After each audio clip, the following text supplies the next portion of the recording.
ओम नमो भगवते वासुदेवाय। ओम नमो भगवते वासुदेव। नारायणं नमस्कृत्य नरं चैव नरोत्तमं देवीं सरस्वतीं व्यासं ततो जयमुदीरयेत्। हरे कृष्णा। तो हम स्कंद 9 अध्याय भी 9 और श्लोक क्रमांक 46 पे आ गए हम, जिसमें हम खटवांग महाराज की स्टोरी अभी पढ़ रहे हैं कि किस प्रकार से उनको थोड़ा सा क्षण मिला था, उसमें भी किस तरीके से उन्होंने अपने उस समय को भगवान की सेवा में लगा दिया था। ये विक्षिप्त इंद्रियाधियो देवास्ते स्वहृदय स्थितम ना वदन्ति प्रियम शश्वदात्मानं किमुतापरे। यद्यपि देवताओं को स्वर्ग लोक में स्थित होने का लाभ मिलता है, ओके, किंतु उनके मन, इंद्रियां तथा भौतिक बुद्धि भौतिक अवस्थाओं से विक्षुब्ध रहती। देखा आपने इंद्र को? उनकी भौतिक बुद्धि नहीं विक्षुब्ध हो जाती, अरे ये क्यों तपस्या करने आ गया, मेरा हड़प लेगा। टेंशन रहती ही रहती है। हर देवता को वहां टेंशन है अपनी पोस्ट की, कि पोस्ट ना छिन जाए मेरी। अतएव ऐसे महापुरुष भी हृदय में निरंतर स्थित भगवान का साक्षात्कार नहीं कर पाते। तो फिर अन्यों के विषय में या मनुष्यों के विषय में क्या कहा जाए, जिन्हें बहुत ही कम लाभ प्राप्त है। तात्पर्य: वस्तुतः भगवान हर एक के हृदय में सदैव स्थित रहते हैं। ईश्वर सर्वभूता नाम हृदय देशे अर्जुन तिष्ठति। लेकिन हम अपनी भौतिक चिंताओं के कारण जो इस भौतिक जगत में अनिवार्य है, भगवान को समझ नहीं पाते। किस कारण? भौतिक चिंताओं के कारण। भौतिक जगत में अनिवार्य जो चीज है ना, उसको नहीं समझ पाते, क्योंकि हम चिंता में लगे रहते हैं, खाने पीने में लगे रहते हैं, असली उद्देश्य ही नहीं समझ पाते, लाइफ का उद्देश्य क्या है। इसीलिए कृपण बोला गया भगवत गीता में। कृपण मतलब जो मनुष्य जीवन का फायदा नहीं उठा पाया, जिसने मनुष्य जीवन मिला था भगवान की प्राप्ति करने के लिए, उसने किया ही नहीं, तो यानी वो कृपण है। और फिर ऐसे लोग कृपण बन के गरीब घरों में, है ना, वे मांगते रहते हैं कुछ, ऐसे सब जन्म होते हैं, क्योंकि उन्होंने मिस यूज की थी अपनी लाइफ। कुछ नहीं किया। कृपण मतलब दू लक्ष्मी थी बहुत, ना खुद पे खर्च की ना किसी और पे दी, रख रखे रहे और रखे रखे चले गए, यानी यूज ही नहीं हो पाया। मान लो कि कोई चीज है, उसका यूज नहीं हो पाया, तो बुरा नहीं लगेगा भगवान को? अरे भाई, मेरी चीज है तो यूज तो होनी चाहिए ना। अरे ठीक है, मुझ में यूज नहीं करी, पर भलाई में कुछ तो यूज होनी चाहिए थी, यूज ही नहीं हुई, रखी रही वो। जैसे मान लो आप पैंट शर्ट खरीद के लाए, आपने खुद ना पहना, ना किसी को दिया पहनने को, वो रखा रखा रखा फट गया और चले गए आप, तो क्या फायदा उसका? ऐसे ही समझ लो। भगवान को समझ नहीं पाते, यद्यपि वे हमारे सन्निकट स्थित होते हैं। जो लोग सदैव भौतिक अवस्थाओं में विक्षुब्ध रहते हैं, उनके लिए योग विधि की संस्तुति की जाती है, जिससे वे अपने हृदय में स्थित भगवान पर अपना मन केंद्रित कर सकें। ध्यानावस्थित गतेद मनसा पश्यन्ति या योगिना।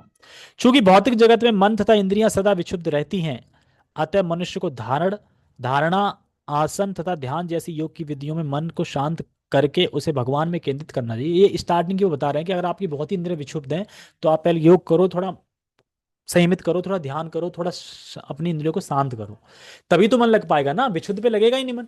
अब कोई आपसे डायरेक्ट बोल दे मैं बहुत परेशान हूँ, हाँ ठीक है आप ये करो, कोई अब वो कहे यार आप ठीक है ध्यान करो, थोड़ा बैठो, थोड़ा तसल्ली लो, थोड़ा ठंडा पियो, मतलब उस तरीके से थोड़ा ठंडा करके जब जब वो अपना कुछ सोच पाएगा मन से, तभी तो कुछ आगे कर पाएगा। तो इसीलिए ना, पहले धारणा ध्यान जैसी योग विधि से मन को शांत करो, फिर भगवान में केंद्रित करो मन को। दूसरे शब्दों में योग की विधि ईश साक्षात्कार का भौतिक प्रयास है, जबकि भक्ति ईश साक्षात्कार का आध्यात्मिक विधि है। तो भक्ति क्या है? डायरेक्ट आध्यात्मिक विधि है, और भौतिक विधि क्या है? योग साधना धारण, ये सब बात ना, ध्यान व्यान ये सब लोग करते हैं वो। महाराज खटवांग ने आध्यात्मिक मार्ग ग्रहण किया, अतः उन्हें किसी भी भौतिक वस्तु में रुचि नहीं रह गई थी। भगवत गीता 18.55 में कहते हैं, भक्त्या माम अभी जाना थी। केवल भक्ति के द्वारा मुझे जाना जा सकता है, केवल भक्ति के द्वारा पर ब्रह्म भगवान कृष्ण को समझा जा सकता है, और कोई रास्ता नहीं है। भगवान यह भी कहते हैं कि उन्हें योगाभ्यास या दार्शनिक चिंतन के द्वारा जाना जा सकता है, कभी नहीं कहते ये। भक्ति ऐसे सारे भौतिक प्रयासों से ऊपर है। अन्य अभिलाषिता शून्यम ज्ञान कर्मान अदावृतम। भक्ति शुद्ध होने के कारण ज्ञान या पुण्य कर्म से भी कुलुषित नहीं होती।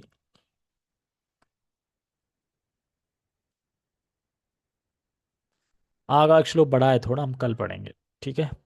क्योंकि आज भगवत गीता का श्लोक थोड़ा बड़ा था, मतलब छोटा ही था लेकिन समझने को थोड़ा ज़्यादा था, इसलिए, ठीक है?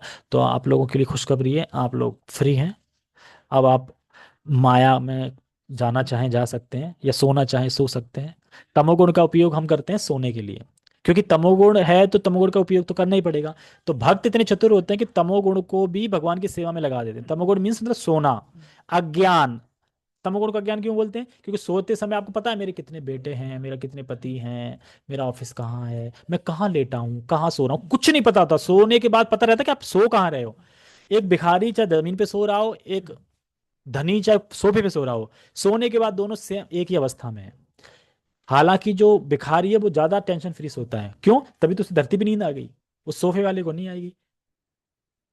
जैसे हमारे आदित्यपुर में बेस में, अब वो घर पे थोड़ा ठाट बाट से रहते हैं। अब बेस में अगर गद्दा नहीं है तो नहीं सो पाएंगे, वो गद्दा चाहिए उनको। गद्दे पे गुदगुदे पे ही सो पाएंगे वो, ऐसे पे नहीं सो पाएंगे। भक्तों के संग जाने वो अलग बात है, लेकिन वैसे रेगुलर ही। और वो कंफर्ट के वजह से ही बेस में 3 दिन रहते हैं और 4 दिन नहीं रहते। क्यों? कंफर्ट नहीं है बेस में, वहाँ कंफर्ट है घर में। क्यों? मम्मी लड्डू बना देती हैं बढ़िया, मम्मी से बोलो मम्मी पकौड़े बना दो, बना दिए। मम्मी बोले मम्मी ये बना दो, बना दिया। बिना बताए ही सब मिल जाता है उन्हें किचन में। स्वीट्स हमेशा मिलेगा खाने के लिए आपको, हमेशा, कभी खत्म नहीं होगा। कुछ ना कुछ ड्राई फ्रूट टाइप आइटम हमेशा रहेंगे, मतलब कोई भी मेहमान या फिर कोई भक्त पहुंच जाए उसको खाने के लिए अवेलेबल हमेशा रहेगा उनके घर पे। उनकी मम्मी क्योंकि बना लेती हैं तो बनाती रहती हैं, कुछ ना कुछ स्टोर करती रहती है। अभी कल ही प्रभु जी के लिए डब्बा एक लड्डू को लाए थे, 2 तरह के लड्डू। कह रहे एक सैंपल है प्रभु जी, वो सैंपल है, और एक दूसरे वो हैं। और प्रभु जी ले गए। ब्रह्मचारी खाते हैं उनके लड्डू, क्योंकि बनाती इतनी टेस्टी है। मैं तो ये सोच रहा था काश कि भगवान की बनाने की कुकिंग आती ना, तो भगवान की इतनी नाना प्रकार की चीजें बनाते, इतनी इतनी सब्जी प्रकार की बनाते, भगवान खुश हो जाते। उसी से आप धाम पहुंच जाते। भगवान ने अगर आपकी कुकिंग को एक्सेप्ट कर लिया, आपके अगर वो खाने के दीवाने हो गए, तो फिर तो आप वो कहेंगे नहीं इसको तो ऊपर ही लेके आओ भैया, तो इसे डेली खाना है इससे। तो अगर जो कुकिंग, मतलब कुकिंग का मतलब ये है कि भाव देखते हैं भगवान, लेकिन आप कितना प्रयास कर रहे हैं भगवान बनाने के लिए। एक तो प्रयास ही होता है वही आलू वही सब रख दिए, अरे कौन खाने हैं किसको। लेकिन आप ये सोच करो ना भगवान खाने हैं, जो भगवान बहुत सारी लक्ष्मियां बनाती हैं भगवान के लिए, तो फिर तो अच्छा बनाना पड़ेगा। नहीं सोचो क्या बना सकते हैं, तो फिर वो सोचेगी ये बनाओ वो बनाओ, कुछ नई डिश बनाएगी। भगवान के ये क्या नई डिश है, और अच्छी लग गई तो बस वही पाएंगे फिर बार बार। एक बार अगर भगवान ने आपके हाथ का पा लिया तो धाम निश्चित है। एक बार पा लिया पूरे लाइफ में, सिर्फ एक बार भगवान ने अगर आपका भोग पा लिया तो सोचो आप अगर उन्हें खिलाएंगे दिल से तो जरूर पाएंगे, और पाएंगे तो आप जाओगे। ठीक है। ओके, सभी का बहुत बहुत धन्यवाद। जगत गुरु शिला प्रभुपाद की जय, श्रीमद् भागवतम की जय, निताय निताय गौर प्रेमानंदे, हरि हरि बोल। मुझे लगता है किसी का कोई प्रश्न तो होगा नहीं। हाँ, नरसिंह पाल सिंह प्रभु जी अगर अवेलेबल है अनम्यूट करके बताइए, आपका सबसे बड़ा दुश्मन कौन है? मतलब इस संसार में एक ही दुश्मन है, वो कौन है? 8 56 हो गए। आयुष प्रभु, यस। अ, हरे कृष्णा प्रभु जी, एक क्वेश्चन था हाँ। इस, कि जैसे आपने बताया कि अगर हमें माया से मुक्त रहना है तो हमें भगवान की सेवा करनी चाहिए। लेकिन हम जिस अवस्था में हैं अभी कि हम हर टाइम भगवान की सेवा नहीं कर सकते, मतलब 24/7 हम नहीं कर सकते, क्योंकि हमें काम भी रहते हैं। हम्म। और जैसे कि हम कहीं से कनेक्टेड भी नहीं है अभी, तो क्यों हम बस कनेक्टेड या क्यों नहीं सेवा है? में या तो चैंटिंग कर सकते हैं प्रभु जी, या रीडिंग, या फिर जो भी हो थोड़ी मोड़ी कुकिंग कर सकते हैं, बट और क्या करें, ये तो हम हमेशा नहीं कर सकते ना। देखो, जब गीता में भगवान अर्जुन को बोलते हैं युद्ध करो, ये तो नहीं बोला कि घर बैठ जाओ और जाओ जंगल में जाओ और मेरा ध्यान करो। मतलब कहने का ये है युद्ध करो पर मेरा स्मरण करते हुए। तो आप कोई भी कार्य कर रहे हो भगवान को याद करते हुए करो कि ये मैं भगवान के लिए कर रहा हूँ, बस। That's it. ठीक है। दूसरा, ये नहीं है कि आप कनेक्ट नहीं है। अगर आप यहाँ क्लास सुन रहे हो तो आप इस्कॉन से कनेक्ट हैं, और आप तो इस्कॉन से हैं ही कनेक्ट। तो अपने आप को ये मत सोचो कि आप कनेक्ट नहीं हो। आप भले ही किसी भी दुनिया के किसी भी कोने में रहो, अगर आप हरे कृष्ण महामंत्र जप रहे हो और भक्तों का ऑनलाइन संग कर रहे हो, तो आप कनेक्ट हो इस्कॉन से, उसमें कोई दो राय नहीं है। ठीक है। बाकी आपको जितना समय मिलता है उसमें आप प्रयास करो, पढ़ो ज़्यादा से ज़्यादा। आप कोई भी बुक ले लो, है ना, स्मॉल बुक से स्टार्ट करो, पढ़ना स्टार्ट कर दो। वो भी भक्ति है, सेवा है। और कभी अगर खाना बनाने का अगर कभी मौका मिले तो भगवान को भोग लगा दो, वो भी सेवा है। और जब आप अपना घर का काम कर रहे हैं, पढ़ रहे हैं, कुछ पढ़ रहे हैं, तो उसमें गोल होना चाहिए कि मैं किसके लिए कर रहा हूँ, आखिर मैं कर क्यों रहा हूँ। मैं इसलिए पढ़ रहा हूँ कि ताकि मैं अच्छा पढ़ के सेटल हो जाऊं, फिर मैं भगवान की सेवा कर सकूं। तो यानी कृष्ण सेंटर में होने चाहिए। जैसे अर्जुन से बोला कि आप युद्ध करो पर मेरा स्मरण करते हुए युद्ध करो, तो स्मरण आ गया ना। तो वही चीज है। तो हमारी लाइफ में भी यही है कि कोई नौकरी कर रहा है, पेशा कर रहा है, तो क्यों कर रहा है नौकरी? कि ताकि जो लक्ष्मी मिलेगी मैं लक्ष्मी का कुछ भाग कृष्ण को दूंगा, तो वो लक्ष्मी क्या हो जाएगी? क्या होगी वो लक्ष्मी? प्रसाद बन गई।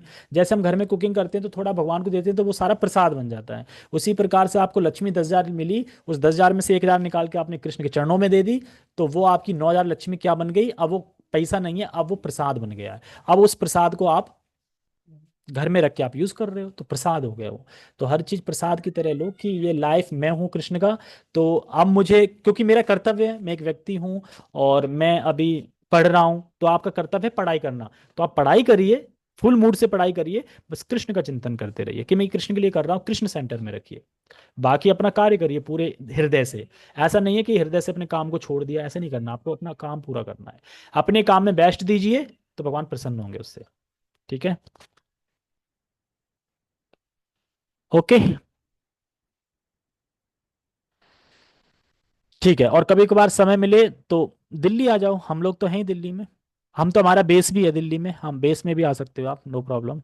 हमारा गोविंदपुरी में बेस है, आप वहाँ रह सकते हो, स्टडी कर सकते हो, पढ़ सकते हो, सब कुछ कर सकते हो। हाँ।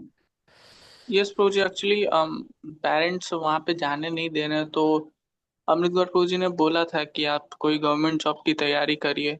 तो मैं हाँ। अभी वही कर रही हूँ करंटली। एसएससी की तैयारी कर रहा हूँ कि अगर वहाँ पे हो जाए तो मैं आ सकूँ, मतलब अच्छा ड्यूटीज अच्छा। एसोसिएशन। ओके यस ओके, प्रभु तो जी। वहाँ आपके नियर बाई कोई नहीं है एसोसिएशन? नियर बाय में पटना है प्रभु जी, लेकिन पटना दूर है एक्चुअली। अच्छा अच्छा अच्छा अच्छा अच्छा। पटना में ठीक है। जाने में तो टाइम आप, लगता है, और वहाँ हाँ, पे आप अपने हाँ, हृदय में यही, मतलब वहाँ पे संघ जो है थोड़ा अलग टाइप का है, तो वहाँ पे कोई कोई नहीं, वैसे आप फील आप नहीं आती जो वहाँ पे है। कोई बात नहीं, आप यहाँ संग कीजिए। और जब अमृत गौर प्रभु जी की लाइव क्लास अगर हो तो आप उसमें आइए, सुनिए, और प्रभु जी से गाइडेंस लेते रहिए। प्रभु जी ने बिल्कुल सही बताया, आप गवर्नमेंट का तैयारी करो पर भगवान से ये प्रे करते रहो कि भगवान मुझे भक्तों के संग में जाना है, तो कुछ ऐसा चमत्कार कर दीजिए कि मेरा सिलेक्शन हो जाए, कहीं दिल्ली दिल्ली से ऐसे हो जाए, मेरी जॉब उधर लग जाए कि मुझे मजबूरी में ही आना पड़े दिल्ली। यस। तो भगवान प्रार्थना को सुनेंगे और आप हम्म। जल्दी इधर आएंगे भी। ठीक है, अभी 9 बज गए हैं। यस प्रभु। हाँ, तो अभी ठीक है, 9 बज ओके गए हैं, प्रभु। सबको लेट हो रहा है। थैंक यू फिर आपका। मिलते हैं। थैंक यू आपका लेक्चर देने के लिए अरे प्रभु। नहीं, मेरा थैंक यू एंड नहीं है, डेली आप मेरा कोई संग दे लेक्चर रहे हैं नहीं है। अपना, उसके लिए। शीला प्रभुपाद जी की कृपा है, मेरी कोई कृपा नहीं है। आप भक्तों की कृपा है, क्योंकि आप लोग आते हैं तो मैं बोल पाता हूँ, अगर आप लोग नहीं आएंगे तो मैं अकेले क्या बोलूंगा। ठीक है। ओके। सभी का बहुत बहुत धन्यवाद। जगत गुरु शिला प्रभुपाद की जय, श्रीमद् भागवतम की जय, निताय निताय गौर प्रेमानंदे, हरि हरि बोल।